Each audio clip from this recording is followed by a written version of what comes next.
I think the main difference is kind of more like definitely kind of excited in the sense of like 4 years. Well, definite kind of as opposed to indefinite. Right, like 4 years, yeah, 4 years ago it was about like, hey, let's make this platform to kind of try a bunch of really cool things. We have no idea what's going to happen, and let's just stick it out there. And now, like, we know things about things that people are already doing. We know things about things that people wants to do, and we also know more about like what the limitations are.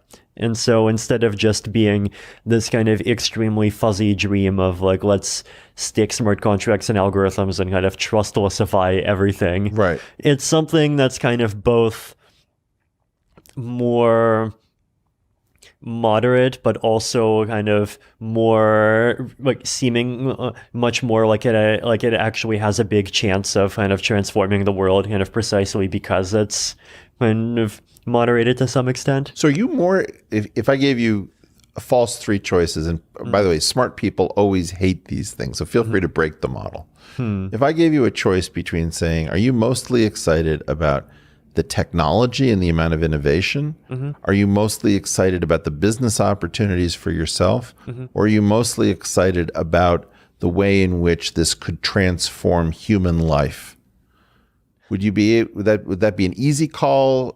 Or would you say, I reject that decision tree? Some mix of the first and the third. I don't know. I guess like the framing of business opportunities is definitely kind of never like, this is weird. I mean, despite kind of even. I get the sense that you don't love money enough. Yeah, this is true. Okay. I mean, it's weird because for a long time... You have a lot of it. Yeah, well, I have a lot of it, and it's also even weirder because like for a long time I subscribed to this kind of branch of economics that basically says that like love of money is like the best motivation for people to have. Sort and, of an like, Ayn Randian? Well, I'd say like in that area, but Yeah. it's... But I don't get that. I'll be honest. I just don't get that vibe. Right. I mean, I've definitely kind of shifted a lot over the years. I think like my experience even within the crypto space itself has kind of given me a lot of new information to work with. Say more. Like basically, and this goes back to this kind of cryptocurrencies as a kind of microcosm of wider society thing, right? Like, if you're like basically any movement, regardless of like what the movement is for or what its goals are, to be succeed, it needs to be sufficiently big. And once something is sufficiently big, it needs to have internal structure to coordinate and achieve its objectives, which means that it suffers from governance issues, it suffers from public goods issues, it suffers from conflicts with adjacent movements, it suffers from conflicts between its own values and its own desire to succeed, and so on and so forth. And like it needs to come up with ways to answer like basically almost the same kinds of hard problems that the world as a whole is working on. Well, you know, it's interesting. When I look at this sort of world of people, maybe it had an epicenter in the Bay Area, though I think it's less true now, who are trying to figure out what is the future and how do we get there. There's a very clear sense that people's creativity and their intelligence is correlated with their financial success, but it's not very tight. And so there's like an embarrassment that, well, that person is super amazing and they're not doing all that well. This person somehow metabolized a tremendous amount. This is something that I've definitely kind of realized just from kind of my travels. Like I've interacted with a lot of kind of super famous people in different kinds of positions, which includes like some world leaders and includes some kind of leaders of like fields in cryptography. And you realize that like people in these positions, they are impressive, but they're not like super amazing, godlike impressive, right? Some of them are. Some of them are, but then there's also super amazing, godlike impressive people that just like don't get that much recognition at all. That's sort of what I'm trying to get at. Is that if I think about, like, if you hang around with musicians, very often you'll have somebody who's a super famous musician and say, you want to know who's really good? And they'll tell you somebody you've never heard of. Yep, You say, well, that person's a musician's musician. Exactly this, yes. Right. And so, if I gave the name of people who are famous for being, let's say, physicists, they're very often the people on television as physicists, but they would all point to some guy who doesn't give a lot of interviews and say, well, that's the top guy in the field. Exactly. Like basically, like social status is predicted by competence multiplied by like basically publicity skill, and that's half correlated with competence for obvious reasons. Right. But like those people also know the people that have the real competence. And that's one of the things that I've always found really interesting about people who have this diehard belief that markets produce justice, which is, I do think that success in markets is somewhat correlated or has been with things like productivity, but it's also correlated sometimes with how predatory somebody can be or how lucky they happen to be at a particular moment. And one of the questions that I have is,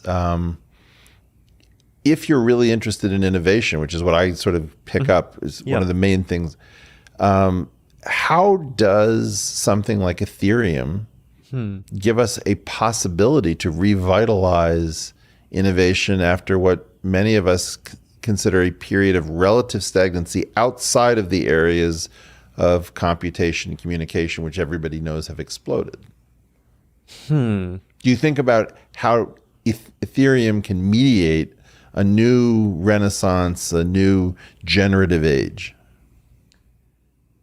You sort of talked about it a little bit. Definitely. And I think, there's kind of Ethereum as a platform for experiments in governance and public goods funding is one thing I mentioned, and education is another thing that I kind of talk about and obviously do. I mean, I have a lot of these blog posts on vitalik.ca and other forums, and like they're one of the big challenges that, for example, is that like for in kind of internet educational resources in general, there's basically two kinds, right? There's like papers and Wikipedia and like basically things that are technically accurate, but they're just like horribly not understandable at all, and we should not be forcing people to even try reading them. And then there's pop-sci literature, which is very accessible, but it's often just actively wrong in really horrible ways. And like I personally, even before Ethereum, like I did Bitcoin Magazine, for example, like I've always tried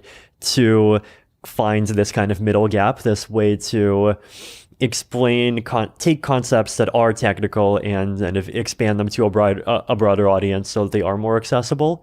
And like this to me has been important in part because like I view accessibility of information about the technology as a precondition for even the decentralization of the space. Like if the thing technically runs on 50,000 computers, but only 42 people know how it works, then your decentralization index isn't 50,000, it's 42. And so... That's a very nice point. Yeah, and so trying to kind of improve even how we in the Ethereum community kind of work on innovation internally. But so those are kind of things that happen in blockchains as kind of as a lab for trying out new things, kind of first for the blockchain space and then potentially export it to other things. And then we can also look at kind of blockchains as something that can be used to improve and create better institutions. So like one of the Ethereum Foundation's researchers, Vlad Zamfir, he actually got into Ethereum because he was looking at how to improve academic publishing. And like he saw things like, the existing peer review mechanisms and how they were just very flawed in a bunch of ways. And he thought that like, hey, here's potentially a platform that we could use to like build something that does better. And like that's one of his core interests and why he's even continuing to work on the technology. I hadn't understood how insiders viewed peer review in an academic context until a finance professor got drunk at a party and said, that guy who's harassing you in your research in finance, you don't know why he's doing it. I said, well, why do you think he's doing it? He said, well, I know. He says, we've created a system where our fees are sky high to consult, and we do this by making the number of professors in our field small by controlling peer review. And so that effectively we are a conspiracy and restraint. And like, this guy's just telling me straight out that this is a gating function to keep their consulting fees high, and that this guy is going to do everything that they tell him to do because otherwise he can't come into the club and charge these rates. That sounds about right. Right. So that one of the another killer application. So you have one potential suite of applications which have to do with facilitating illegality. Some of that might result in net reduction of harm because you could replace violence with math. Yes. On the other hand, a place where you could have a really positive effect is political economy, where by removing the human ability to act badly, you effectively create a much fairer, more representative world. Exactly. Yeah. What do we do? So you have an interest in the two fields that I find Wikipedia can't explain to any normal human being are theoretical math and physics. Even biology, you can sort of guess what's going on because you have something concrete to think through. But like even biology, like you gotta learn math to deeply grok it, because otherwise you're just memorizing like names of chemicals. Well, but you could. I have a PhD in math. If I try to read a math paper 1 or 2 fields over from my own field, right, I will do less well with it than if I read a biology paper, even though I've taken no class in biology.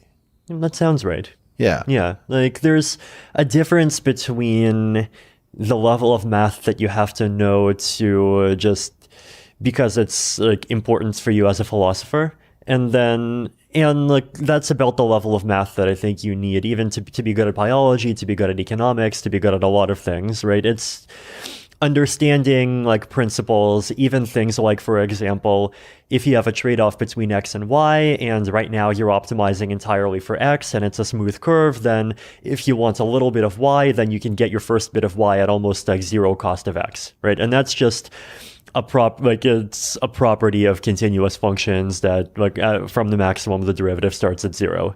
And like if you kind of just deeply kind of mentally grok about like a couple hundred of these facts the same way you deeply kind of mentally grok like how to walk, then like you get a lot. But then from there's also like the frontiers, and often, I mean, the frontiers are less important. Well, so here's a weird thing I don't know how to bring up. When I try to understand crypto as a space, I'm always confronted by how incredibly Byzantine and impossible it is to understand all of the acronyms, all of the sub pieces of history. I mean, it's an incredibly fragmented experience in which I spend a long period of time just feeling moronic. Isn't it odd that like Ethereum itself suffers from this problem? It's hard to know what's going on. Yeah, no, it's definitely something that we wants to fix. So, I mean, if you ever have suggestions on like what specifically we could make more understandable, I'm always happy to hear those. Fantastic. Now, one thing that I think is really interesting is this episode that occurred in the Ethereum space in which you were faced with a very serious question of leadership having to do with an emergency that you could have either allowed to follow the rules that had been previously specified in some sense, or where you could interject a certain amount of human intervention, but thereby letting people know that this was, to some extent, not mediated only by rules and computers. Can you say a little bit about this famous incident and describe it? So in 2016, there was this smart contract that a group called Slovakia launched called the DAO. And DAO stands for a Decentralized Autonomous Organization. It's a term I came up with about 3 years before. And it basically means that you can have a smart contract, this computer program that controls digital assets and if encode a set of rules for an organization. And like you can use this kind of smart contract basically as a replacement for things like companies. And so Slovakia decided to launch a DAO. And their DAO was intended to be basically a decentralized VC fund. So people could apply. The DAO would vote on which projects were worth investing in. So leaderless, rule-based, Yeah. and virtual. Exactly. You know, it's like hit all the cypherpunk notes that they're in the right place. Okay. And the thing launched, and we were all expecting it during its kind of initial fundraising phase, which was also like an open public blockchain process, and to maybe get $5 million. But then it got 5, and it got 10, and it got 20, it got 50, and 100. And then the price of ETH went up, and it got 200. And then when I was sitting at a friend's... Was this at all alarming that it was so successful? After the 50 mark, I definitely kind of switched from excitement to deep apprehension. But, you know, it's a contract. Did you let on that you were feeling that way? A bit. Okay. Yeah, so on June 17th, 2016, when I was in Shanghai at a friend's apartment, and it was about 15:30 something in the afternoon, I saw a message in one of the Skype chats that I was in, and someone basically saying, "Hey guys, look at the DAO. It seems like there's some money coming out of it." And so I checked on the public block explorer on the blockchain, and I saw, oh look, it seems like about $2 million ETH has actually already been removed from the DAO, and more ETH is kind of slowly being drained over time. And so I pinged the core developers and I asked, "Hey, is this normal?" And at first I was thinking, okay, the alternative is unthinkable. There has to be a reasonable explanation for this. And so you were locked into some sort of denial? At the beginning, yes. And the developers looked at it, and over the next half hour, as more and more people came online and started chattering with each other, it became clear that the unthinkable has actually happened.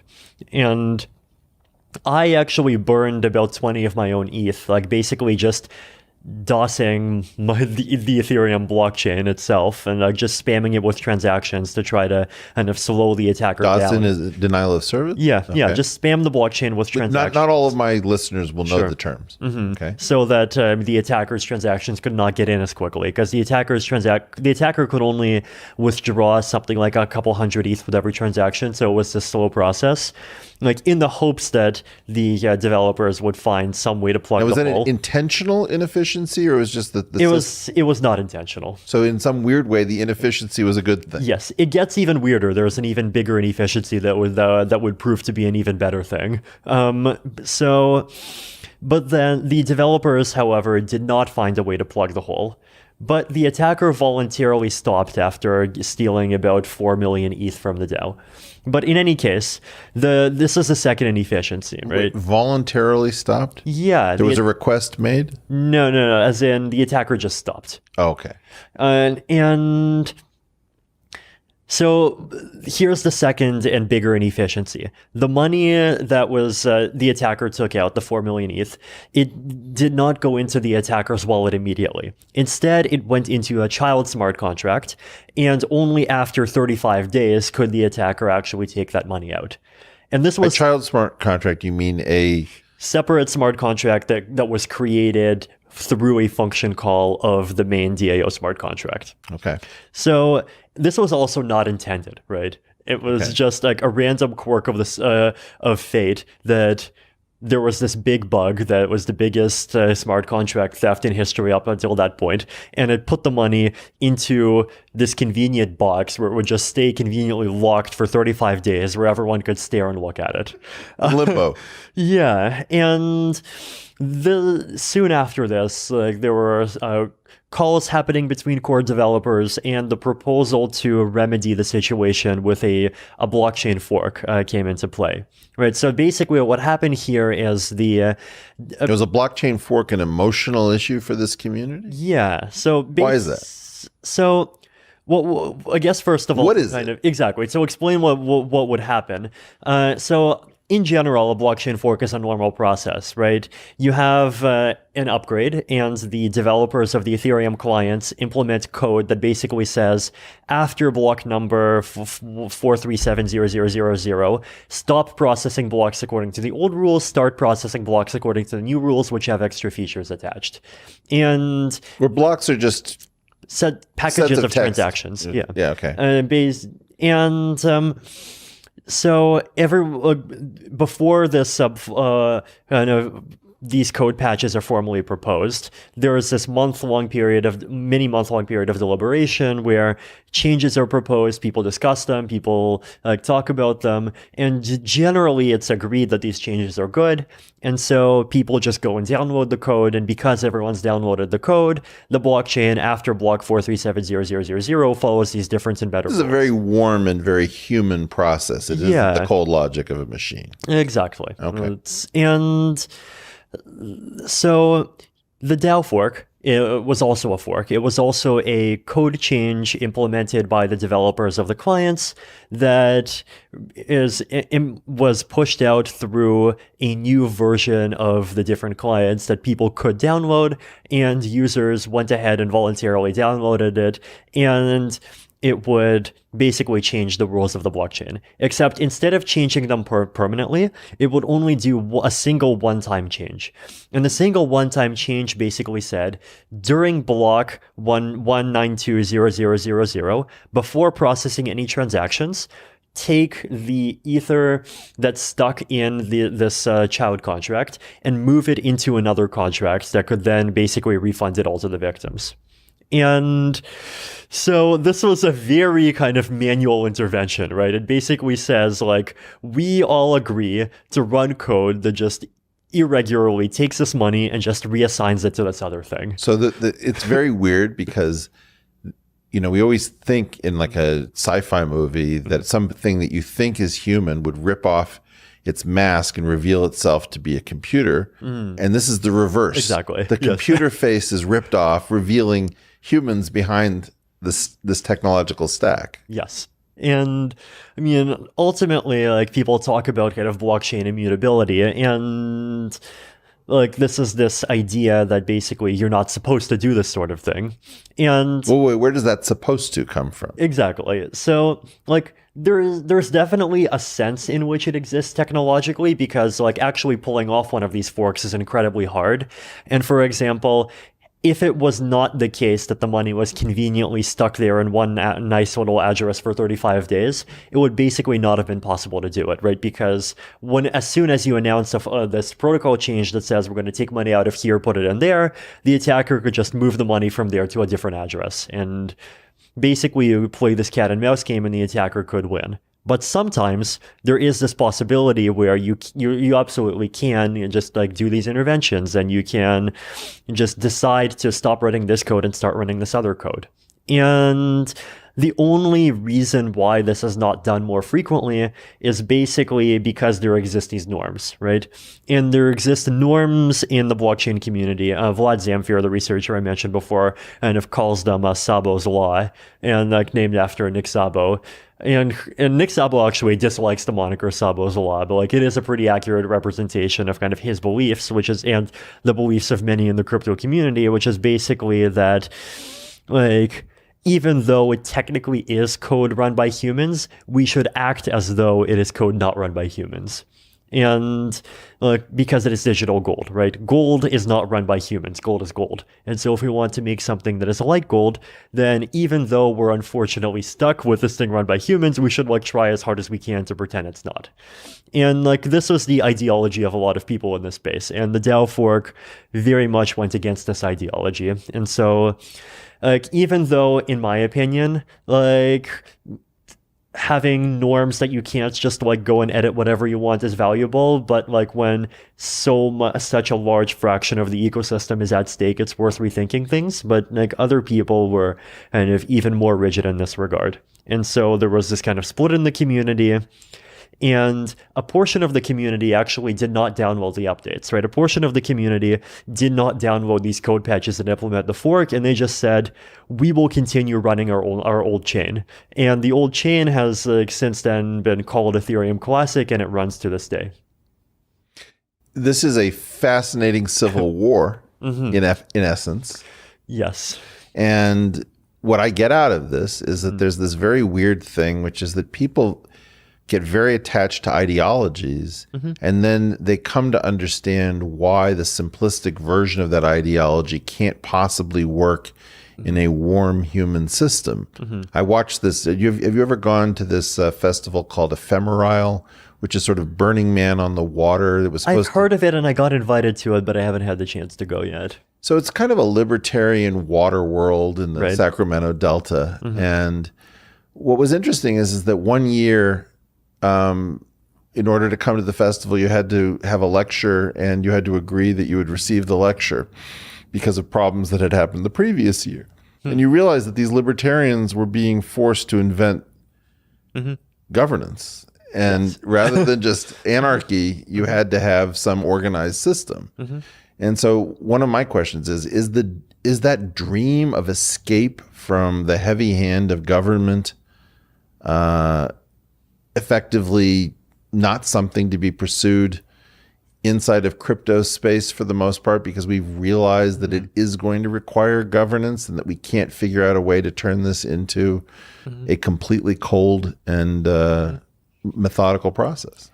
It depends which version of the dream you subscribe to. Like if the version of the dream you subscribe to is the dream that says that we can finally use algorithms to basically completely eliminate humans' ability to interfere in things, then like if your goal is to see that enforced 100%, then like no, you're not going to get that.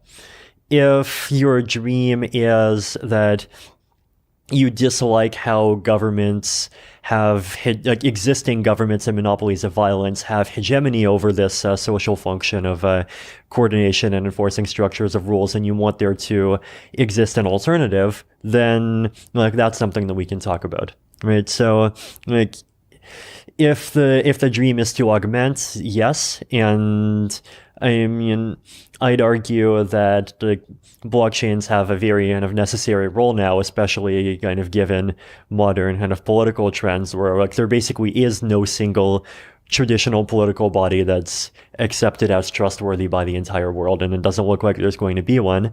But like if your dream is to kind of completely overturn things and have like some simplistic notion of digital property rights as the only thing that governs behavior, then that's something that like you can try for, but you're not going to succeed.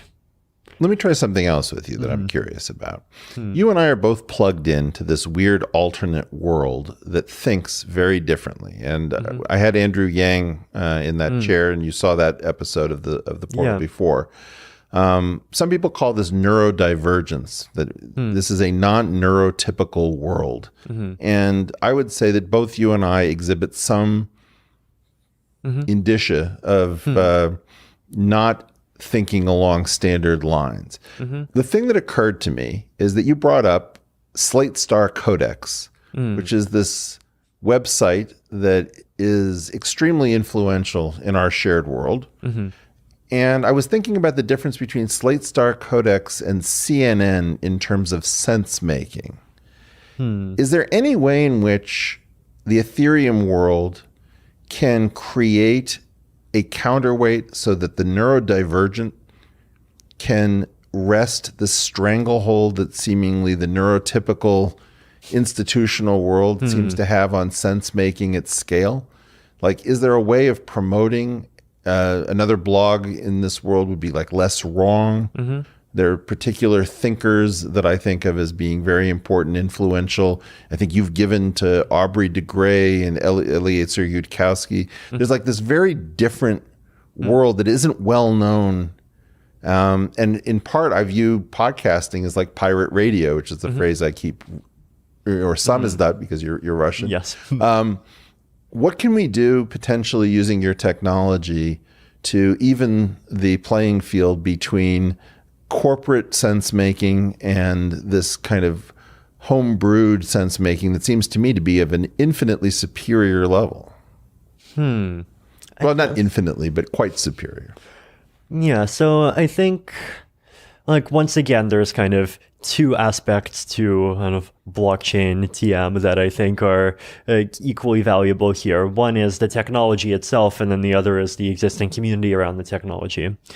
And I mean, with the technology itself, I mean, you can try to like create institutions for like do even things like funding like podcasts, for example, and like even like things like this kind of Gitcoin grants quadratic voting, for example. It would be potentially a great way to kind of fund media organizations that avoids the pitfalls of both say present day media, which is funded by some combination of like advertising and like horrible clickbait incentives, and at the same time avoid the pitfalls of like basically essentially